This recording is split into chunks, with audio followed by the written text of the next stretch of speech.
오늘 함께 묵상할 하나님의 말씀 요한계시록 11장 1절부터 마지막 14절까지입니다. 11장 1절부터 14절까지 한 절씩 교독하겠습니다. 또 내게 지팡이 같은 갈대를 주며 말하기를 일어나서 하나님의 성전과 제단과 그 안에서 경배하는 자들을 측량하되 시작하기 앞서서 제가 설교를 할 때마다 늘 고민하고 갈등하는 부분들이 있어요. 그걸 좀 말씀드리고 시작했으면 합니다. 요한계시록에 대하여 이단들이 가장 많이 오해하고 해석하는 부분이 오늘 함께 있는 11장이에요. 이 두 증인을 특정 인물로 지적을 하며 내가 이 두 증인에 속한대요. 나를 따르라. 그분들의 이야기를 하면서 이렇게 해석하면 안 되고 이렇게 해석해야 됩니다. 그 근거는 이러합니다. 라고 설교를 하면 설교가 좀 길어질 수 있고 지루할 수 있을 것 같아요. 성경에 있는 얘기만 가지고 제가 쭉 설교를 해 나가겠습니다. 대조하여 비판함으로써 꼭 여러분들에게 왜 이걸 오해하지? 라고 하는 부분이 잘 정리가 되지 않아서 걱정이 되기는 합니다만, 대조하지 않아도 있는 뜻을 잘 새겨 살피고 그걸 마음에 새겨두면 누가 이상한 얘기하면 그건 큰 뜻이 아닐 텐데 하고 자신을 돌아볼 수 있는 기회가 될 것 같아요. 그래서 있는 얘기만 가지고, 성경 속에 있는 얘기만 가지고 오늘 풀어나가도록 그렇게 하겠습니다. 말씀 시작하겠습니다. 힘센 천사가 가지고 있던 두루마리, 지난 10장입니다. 그 두루마리에 기록된 하나님의 비밀은 언제 이 땅에 이루어져요? 일곱째 천사가 나팔을 불면 이 땅에 이루어지는데 어떻게 이루어져요? 반드시 이루어진다라는 것을 사도 요한은 말씀해 주셨습니다. 이것은 사도 요한이 세 번째 일곱 대접을 설명하기 전 들려준 말씀이었습니다. 하나님의 계획은 이 땅에 반드시 이루어진다. 일곱 임재앙, 일곱 나팔재앙, 일곱 대접재앙 세 번 반복하면서 이런 하나님의 계획은 어떻게 해요? 이 땅에 반드시 이루어진다. 삽입하여 말씀해주고 있는 사도 요한의 마음, 그것은 곧 어린 양 예수님의 마음이었습니다. 이 믿음을 가지고 하나님의 계획은 반드시 이 땅에 이루어진다라는 이 믿음을 가지고 오늘도 하나님의 백성으로서 신앙생활을 하고 있는 저와 여러분들을 위하여 하나님께서는 요한계시록 11장 1절부터 14절까지 말씀을 주셨습니다. 저는 이 본문을 가지고 승리하게 하시는 하나님이라는 제목으로 설교하려고 합니다. 말씀 나누는 중에 주님의 은혜가 저와 여러분들에게 충만하시기를 간절히 소원합니다. 10장 1절을 보시면 11장 1절을 보시면 또 내게 지팡이 갈대 같은 갈대를 주었다라고 얘기를 해요. 누가 줬을까요? 10장에서 연결되는 내용이에요. 천사가 사도 요한에게 지팡이 같은 갈대, 이 갈대는 측량 도구예요. 길이를 재는 도구입니다. 그래서 지팡이 같은 갈대라고 얘기를 하죠. 곧아서 길이를 잴 수 있는 측량 도구를 주며 말을 해요. 그러니까 천사가 들려주는 말을 사도 요한이 지금 11장 1절부터 14절까지 말씀에서 기록하고 있는 거라고요. 그 천사가 들려준 이야기를 진행 과정을 가만히 살펴보니까 사건 형식으로 기록하고 있어요. 다시 말하면 그 사건이 어떻게 시작이 되었고 어떻게 전개가 되고 있고 어떻게 위기를 맞으며 어떻게 절정에 이르렀다가 결론이 나는지 사건 형태로 기록해주고 있다는 것입니다. 사건 형태로 기록된 이 본문을 이해하려면 갈등 요소를 알아야 돼요. 누구와 누구가 갈등을 하고 있으며 그 갈등이 어떻게 결말이 나는지 살펴볼 수 있어야 한다는 거예요. 그래서 본문 속에서 찾을 수 있는 핵심적인 중심 주제는 그 갈등이 누구의 편에서 어떻게 결말이 되어지느냐 하는 것을 가지고 중심 주제로 잡아낼 수가 있는 것입니다. 본문 속에 등장인물을 먼저 좀 살펴보도록 하죠. 이 말씀을 기록하고 있는 사도 요한이 등장합니다. 그렇죠? 또 내게 천사가 들려준 그 말을 사도 요한이 기록하고 있으니까 기록자 사도 요한이 등장인물이고요. 물론 사건 속 등장인물은 아닙니다. 자, 이제 사도 요한이 기록해주고 있는 그 사건 속 등장인물을 살펴보면요, 두 증인이 나옵니다. 두 증인이 나와요. 이 두 증인은 본문 속에서 상상력을 동원하지 마시고 어디 가서 이상한 얘기 끌어오지도 마시고 일단 본문 속에서 최대한 찾아보자고요. 이 두 증인은 어떤 사람이에요? 4절에 보시면 그들은 두 증인은 누구 앞에 서 있는? 이 땅을 다스리시는 주 앞에 서 있는 어떤 사람들? 두 감람나무와 두 촛대라고 얘기를 하고 있어요. 촛대는 등잔대로도 번역이 가능하다라고 밑에 단수 달아놓은 것을 볼 수 있습니다. 두 감람나무와 두 촛대래요. 촛대 그러니까 얼른 요한계시록 1장 2장 부분이 우리가 생각이 납니다. 7별을 잡으시고 7 촛대 사이를 거니시는 어린 양 예수님. 그렇죠? 촛대 사이를 거닌다. 7별은 교회의 사자들을 말하고요. 촛대 사이를 거니신다는 얘기는 성도들 사이, 교회, 성도들 사이를 거니시는 분. 그러면 여기 두 감람나무나 또는 두 촛대는 무엇을 말한다고 생각할 수 있을까요? 하나님의 사람으로 부름받은 교회를 말하고 있는 것처럼 이해를 할 수 있습니다. 그리고 두 감람나무와 두 촛대라고 할 때 두 감람나무 혹은 두 촛대라고 말하지 않고 두 감람나무 그리고 두 촛대니 그렇게 번역을 하고 있습니다. 원문도 그러하고요. 또 두 감람나무와 두 촛대라는 말은 사도 요한이 어디서 이 말을 가져왔을까요? 갑자기 상상력을 동원했을까요? 아닙니다. 구약 성경을 잘 읽고 있었어요. 스가랴 4장 11절부터 14절까지 말씀을 보면 두 감람나무와 두 촛대에 대한 이야기가 나오는데 이 두 촛대에 대한 이야기를 스가랴 선지자가 몰라가지고 천사에게 물었어요.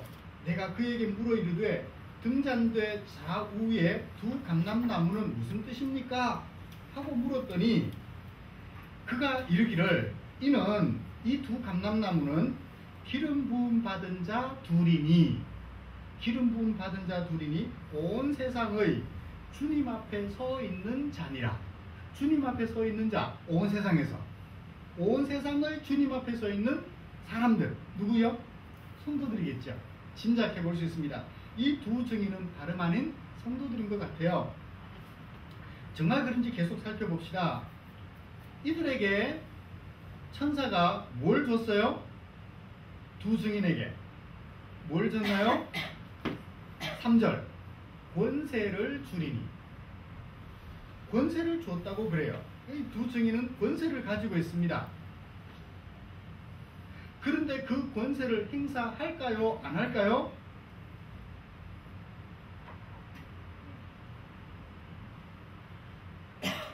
(6절을) 보면 오해하게 만들어놨어요. 번역이 좀 안타까워요. 6절을 보세요. 그들이 그 권능을 천사가 준 권능을 가지고 뭘 했나요? 하늘을 닫아 그 예언을 하는 날 동안 비가 오지 못하게 했고 또 권능을 가지고 물을 피로 변하게 했고 아무 때든지 원하는 대로 여러 가지 재앙으로 땅을 치리로다. 권세를 행사한 것처럼 번역을 해놨어요. 그런데 원문이나 영어 성경을 다른 영어 성경 번역본들을 자세히 살펴보면 전혀 그렇지 않아요. 무슨 얘기냐면 그들이 무슨 권세? 하늘을 닫아 예언하는 날 동안 비가 오지 못하게 하는 권세를 가지고 있었습니다.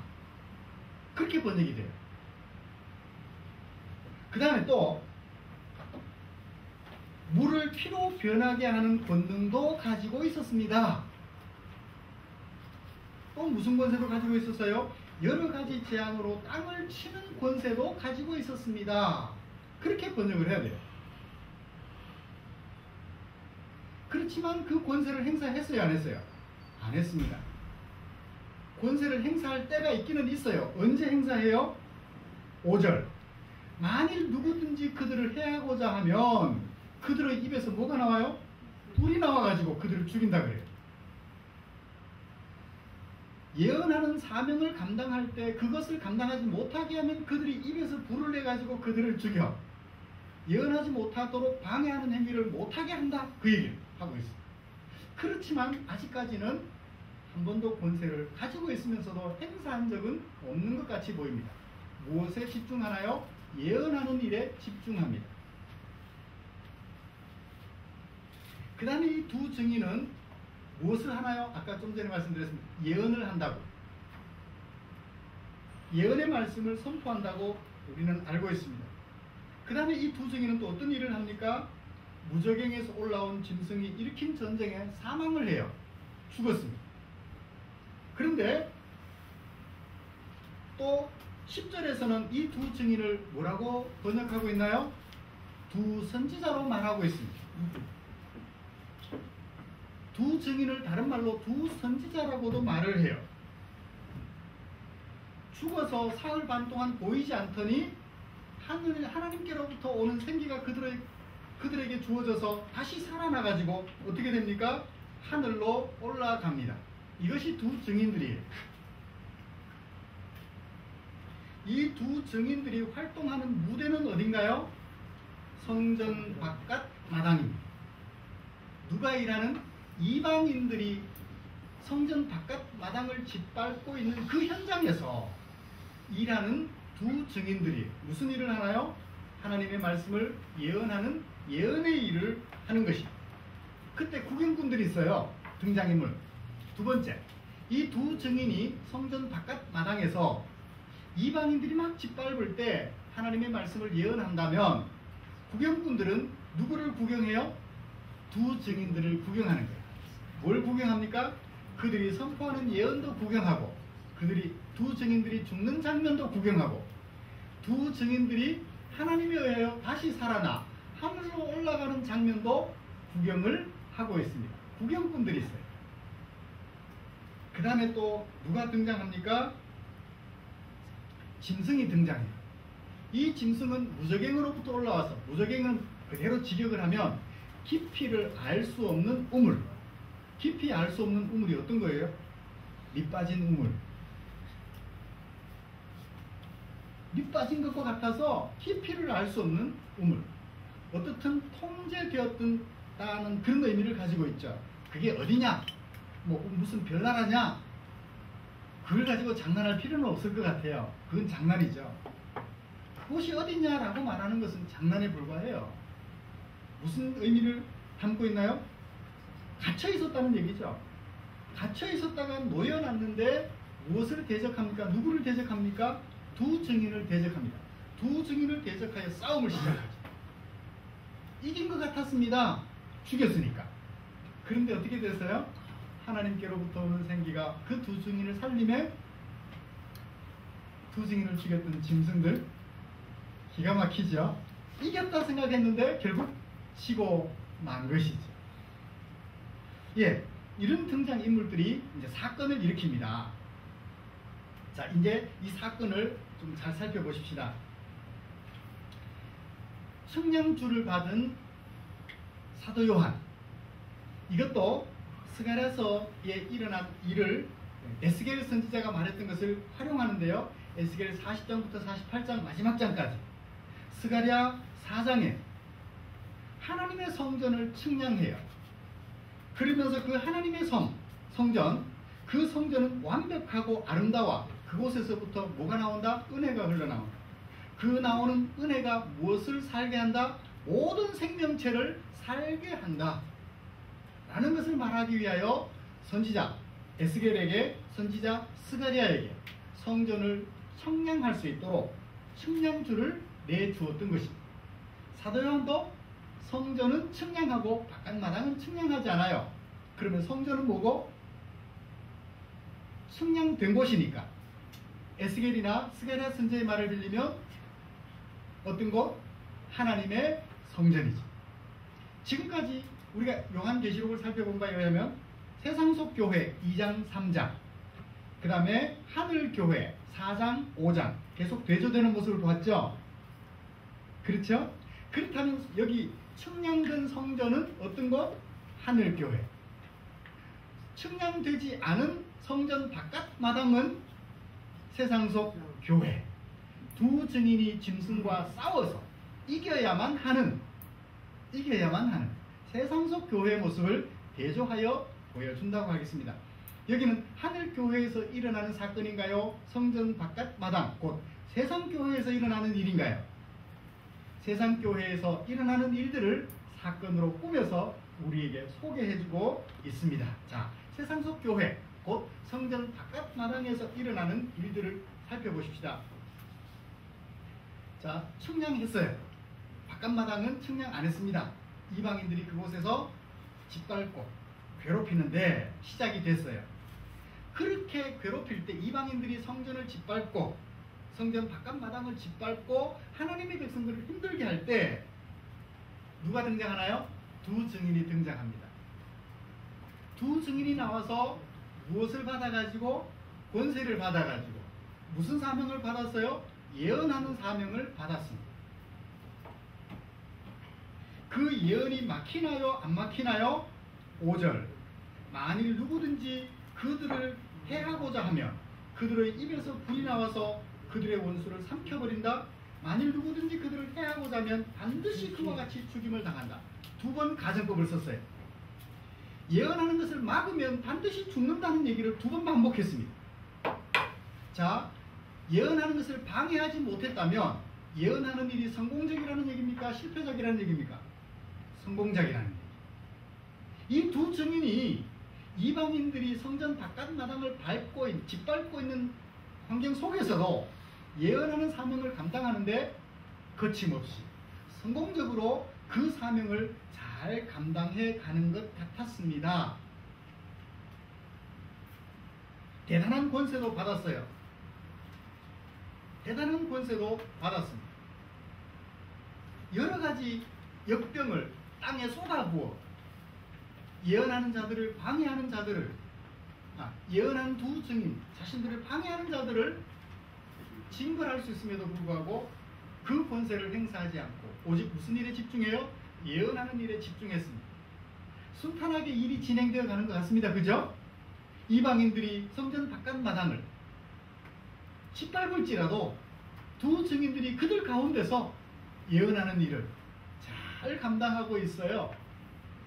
잘 감당하고 있어요. 아무 문제가 없는 것 같습니다. 이대로만 계속 간다면. 그런데 갑자기 위기 상황이 펼쳐집니다. 누가 등장해요? 무저갱으로부터 올라온 짐승이 등장합니다. 이 짐승이 왜 올라왔어요? 갇혀있다가 심심해가지고요? 아니에요.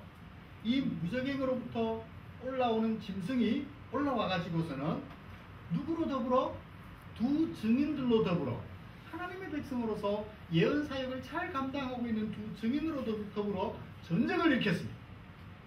그래서 어떻게 했나요? 두 증인들을 이깁니다. 그리고 마침내 어떻게 했어요? 죽였습니다. 이 두 증인들이 이방인들이 하나님의 성전 바깥 마당을 짓밟고 있는 가운데서도 예언 사역을 잘 감당하는가 했는데 올라온 짐승이 그만 이 두 증인들을 죽이고 말았어요. 만약에 여러분들이 이 두 증인 편에 선 사람들이라면 어떻게 되겠어요? 가슴이 철렁. 그쵸?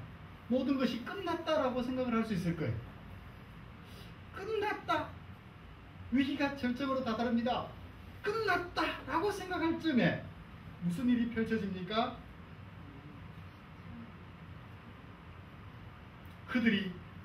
죽은 그들이 사흘 반 동안 죽어서 보여지지도 않던 그들이 어떻게 됐어요? 일어섰대요. 이게 웬일입니까? 반전. 죽어서 끝났다고 생각했는데 반전이 일어나네요. 누가 그렇게 살리셨어요? 11장 11절. 3일 반 후에 하나님께로부터 뭐가? 생기가 그들의 속에 들어갔다. 무엇을 연상케 합니까? 창세기 2장 7절을 연상케 해요. 하나님께서 하나님의 뜻을 좇아 하나님의 형상을 따라 사람을 지으시고 그 코에 무엇을 불어넣으시니? 생기를 불어넣으시니 생명이 된지라. 그래요. 흙에 불과했던 그들에게 하나님께서 생기를 불어넣으시니 사람이 되었던 것처럼 3일 반 동안이나 죽어 없어져서 보이지 않던 그들에게 하나님께서 생기를 불어넣으시니 살아나고 일어났더라 라고 말을 하고 있습니다. 그리고 또 무슨 일이 일어났나요? 하늘로부터 음성이 들려 두 증인에게 이리로 올라오라. 두 증인들이 죽임당해서 끝나버렸던 것 같은 그들이 어디로 올라갑니까? 하늘로 올라갑니다. 측량이 되어서 어떤 세력의 침략도 용인하지 않는 하나님의 성전 하늘교회로 올라가는 모습으로 끝이 났어요. 사건은 절정에 이르렀습니다. 걱정했던 두 증인의 사라짐, 오히려 역전이 되어 두 증인은 하늘교회로 올라가는 승리의 모습을 보게 되는 거죠. 결말, 각종 재난들이 세상에 펼쳐지는 가운데 13절 마지막 그 남은 자들이 누구에게? 하늘의 하나님에게 무엇을? 영광을 돌리더라. 사건은 그렇게 끝이 났어요. 두 증인이 실패하고 끝나는 것 같았는데 오히려 그들이 성공하는 결과로 끝이 납니다. 누가 그렇게 되게 하셨나요? 하늘의 하나님께서 고통하며 권세를 남용하지 않고 사람들을 위하여 예언사역 잘 감당하던 그 두 증인, 짐승에게 죽임당하여 고통당했지만 그들을 살려 하늘교회로 올리시는, 승리하게 하시는 하나님의 모습이 오늘 말씀의 중심 주제인 줄 압니다. 자, 이제 말씀을 정리하면서 두 가지로 간단하게 살펴보고 마무리할까 합니다. 누가 이기는가 하는 거예요. 누가 이기는가. 이 세상 속에서 하나님의 사람들이 하나님의 사람들을 짓밟는 사람들과 더불어 살아가면서 예언사역을 감당해 가는데 결과적으로 누가 이기는가 하는 거예요. 누가 이겼어요? 두 증인. 하나님의 사람들이 이긴다. 지금 당장은 하나님의 사람들을 짓밟는, 성전 바깥마당을 짓밟는 그 이방인들이 하나님의 사람 두 증인을 이기는 것 같지만, 짐승이 두 증인을 이기는 것 같지만 결과적으로는 두 증인, 하나님의 사람들이 이긴다는 것입니다. 사도 요한은 어쩌면 이 두 증인을 보면서 자신을 생각했을지도 모르겠습니다. 두 증인은 땅에서 사람들을 향하여 하나님의 경고의 메시지를 선포했습니다. 그러던 중에 무적행에서 올라온 짐승에 의하여 죽임을 당했죠. 그렇다면 사도 요한은 어디서 복음을 전했을까요? 반모섬에서. 유배를 당했어요. 죄수로 붙잡혀서 유배를 당했는데 그 유배지가 반모섬이에요.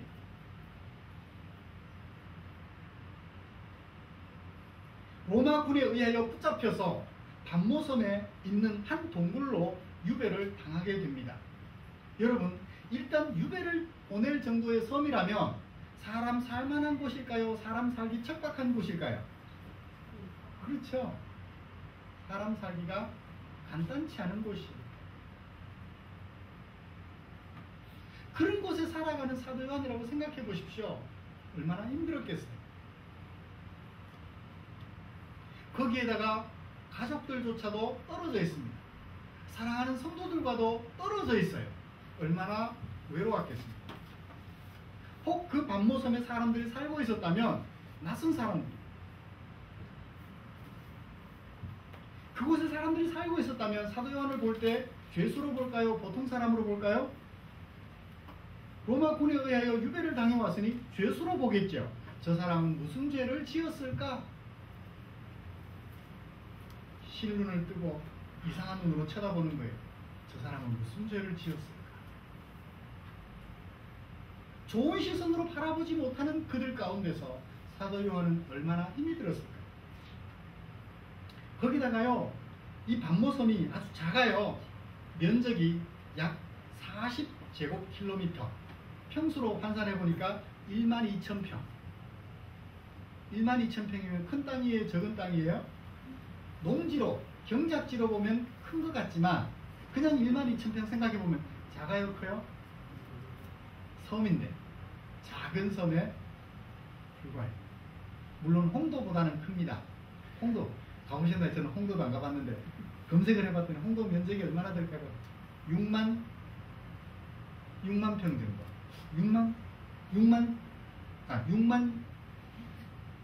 6제곱킬로미터? 6제곱킬로미터. 반모섬이 40제곱킬로미터니까요. 40제곱킬로미터를 12,000평, 환산하면 12,000평 정도 돼요. 작은 섬입니다. 육지에서 마음껏 활동하며 복음 전하던 사도 요한이 이런 작은 섬에 갇혔으니 얼마나 갑갑하고 힘들었을까요? 그가 그곳에서 살아가는 나날의 삶은 혼자 생명을 유지하는 것만으로도 전쟁이었을 것입니다. 그럼에도 불구하고 그곳 사람들에게 사도 요한은 입 다물고 있었을까요? 복음을 전했습니다. 유배를 당해갔다고 사람들이 자신을 죄수 본다고 입 다물고 살았을까요? 아닙니다.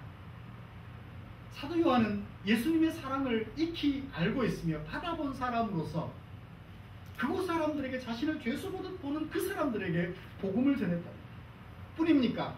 요한계시록을 써서 자신이 그곳에서 본 하나님의 계시, 그걸 글로 써서 육지에 있는 성도들에게 이것을 소개해 주므로 앞으로 로마 군대에 의하여 주어질 핍박 앞에서도 굴하지 않고 고난 속에서도 당당하게 신앙생활을 하라고 권면하기 위하여 이 요한계시록을 쓰기까지 했던 것입니다.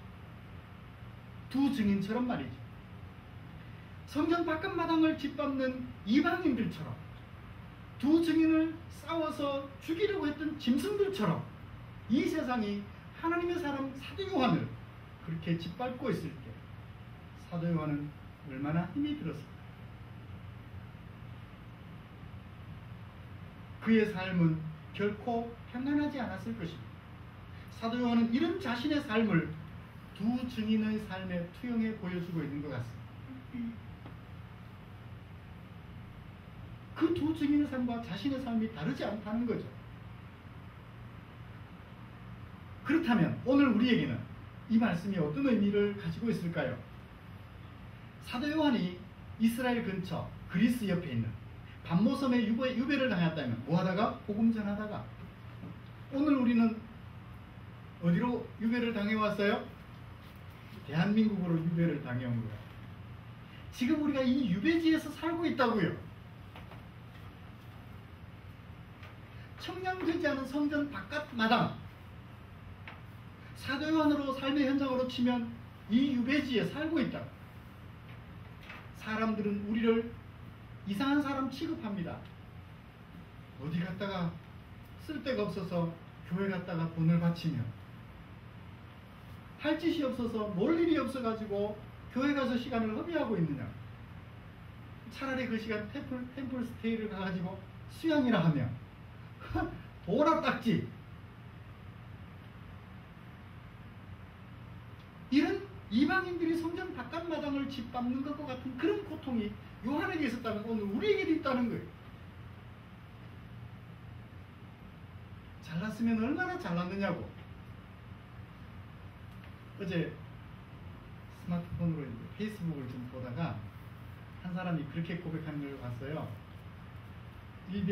2등병 때는 잘 몰랐는데 상병이 되고 이제 위에 고참이 마지막 고참 한 사람만 남아있는 상황에서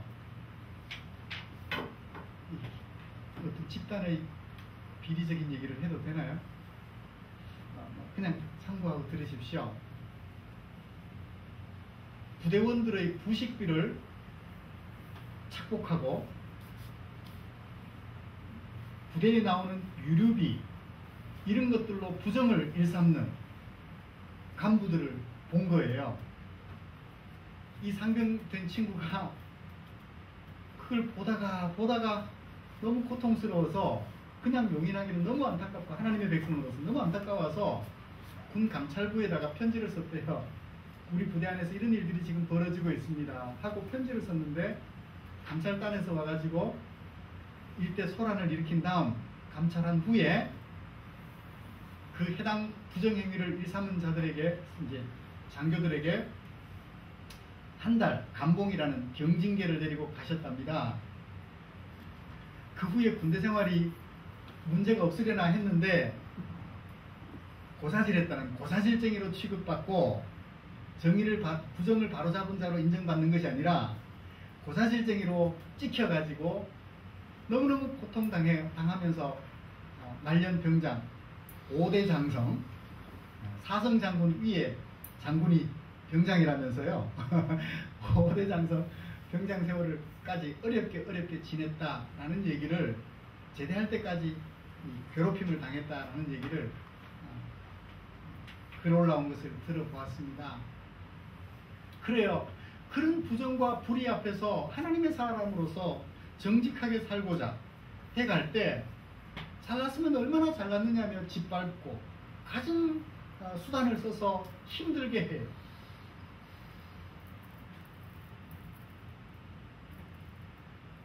윗사람들이 벌이는 부정과 불의한 일 바로잡아가면, 직장 속에서 만약에 그렇다면 경영자는 좋아하죠. 그렇죠? 부정과 불의를 바로잡아서 회사의 손실을 줄이니까 좋아하시겠지만, 당장 윗사람은, 그 부정행위를 일삼는 윗사람은 눈에 가시가 돼요. 복음만 전하는 것이 아니라, 예수 믿으세요라는 말만 하는 것이 아니라, 예수 믿는 사람답게 그렇게 정직하고 바르게 살아가는, 다른 사람을 섬기며 살고자 하는, 미워서가 아니라 그들을, 부정을 바로잡고 그 사람을 바로 세워가기 위해서 그렇게 살아가는 힘든 삶, 오늘 우리는 대한민국의 유배를 당하여 살아가고 있다고. 예수 안 믿는 집안 시집갔어. 복음의 불모지에 복음을 심으며 하나님의 사랑을 나타내 보여주며 살아가고 있다. 누구처럼요? 두 증인처럼. 앞부분에 나왔던 14만 4천 명의 성도들처럼 그렇게 살아가고 있다. 위로해 드립니다. 얼마나 힘드셔요. 두 증인들처럼. 그들은 여러분들을 죽일 수도 있어. 그러나 그 죽음 두려워하지 않고 오늘도 꿋꿋하게 살아가는 여러분들, 대단하신 분들이십니다. 그들이 폭력으로 여러분들에게 다가와도 거기에 굴하지 않고, 오른뺨 치는 사람들에게 왼뺨 돌려대며 오리를 가자 하는 자들에게 심리를 함께 가주는 하나님의 사랑을 실천하며 살아가는 소중한 지체들, 여기 앉아 계신 여러분들이 두 증인과 같아서 참으로 존경스럽습니다. 그렇지만 여러분들 앞에 펼쳐지고 있는 갖가지 어려움들을 생각하면 안타깝기 그지없어요. 그렇다고 제가 여러분들의 고통을 대신해 드릴 수도 없고, 그러나 여러분 그 고통 앞에서 너무 좌절하지 마십시오. 짐승에게 죽임까지 당했지만 결과적으로 그들은 어떻게 됐나요? 하나님께서 생기를 불어넣어 승리하게 해주셨어요. 두 증인에게 생기를 불어넣어 승리하게 하신 하나님께서 저와 여러분들에게 생기를 불어넣어 승리하게 해주실 줄 믿습니다. 여러분들 앞에 다가온 고통이 힘들다요 좌절하지 마십시오. 에이, 하나님께서 내게 주신 권세를 부려가지고 저들을 다 죽여버릴까? 다 없애버릴까? 불로 내 입에서 불을 내가지고 저들을 다 없애버릴까? 흥분하지도 마십시오. 사랑으로 그들을 섬기십시오. 죽음의 자리에 이르는 그 순간까지만. 그러면 두 증인을 승리하게 하셨던 하나님께서 저와 여러분들을 승리하게 해주실 줄 믿습니다. 우리가 할 일은 뭔가요? 두 증인을 권세를 행사하는 것이 아니라 뭐 하는 것? 예언하는 일을 오늘도 끊임없이 하는 것. 하나님의 사랑을 그들에게 나타내 보여주는 것입니다. 하나님의 정의, 하나님의 공의를 하수같이, 강물같이 이 세상에 흘러가도록 공의를 실현해 가는 것입니다. 그러할 때 여러분들은 죽임당할지 모르나 하나님은 그런 여러분들을 살려 하늘의 교회에 올리시고 남은 자들이 그들을 바라보며 하나님께 영광 돌리는 놀라운 결과를 보게 될 줄 믿습니다. 기도하겠습니다. 하나님 아버지, 사도 요한은 도둑질한 것도 폭행한 것도 없이 복음을 전하여 그들의 영혼을 살게 하였다는 그것 때문에 유배를 당하고 현지 사람들에게 죄수 취급받으며 고통 가운데 있었지만 오히려 그들에게 복음 전하며 하나님의 사랑 나누어주며 자기를 떠나보낸 육지의 성도들에게 다가올 고난을 예고해주며 승리케 하실 하나님을 예고해주며 고난 가운데서도 좌절하지 않고 마음을 견고하게 하기를 격려했던 사도 요한. 아버지여, 우리가 사도 요한같이 되게 하시고 두 증인들 같이 되게 하여 주시옵소서. 우리 앞에 죽음과 같은 고통이 다가올지라도 그것 때문에 우리가 감당해야 될 예언의 사명 포기하지 말게 하시고 우리 구주 예수님을 구주로 영접하여 살아가도록 사람들을 도와주며 그들에게 사랑을 나눠줌으로 예수님을 구주로 영접하도록 도와주며 살아가는 소중한 지체들 되게 해 주시옵소서. 승리케 하실 이 하나님을 바라보며 오늘 우리에게 다가오는 죽을 것 같은 그 고난도 이겨내는 소중한 종들 되게 해 주시옵소서. 감사를 드리며 예수님의 이름으로 기도드리옵나이다. 아멘.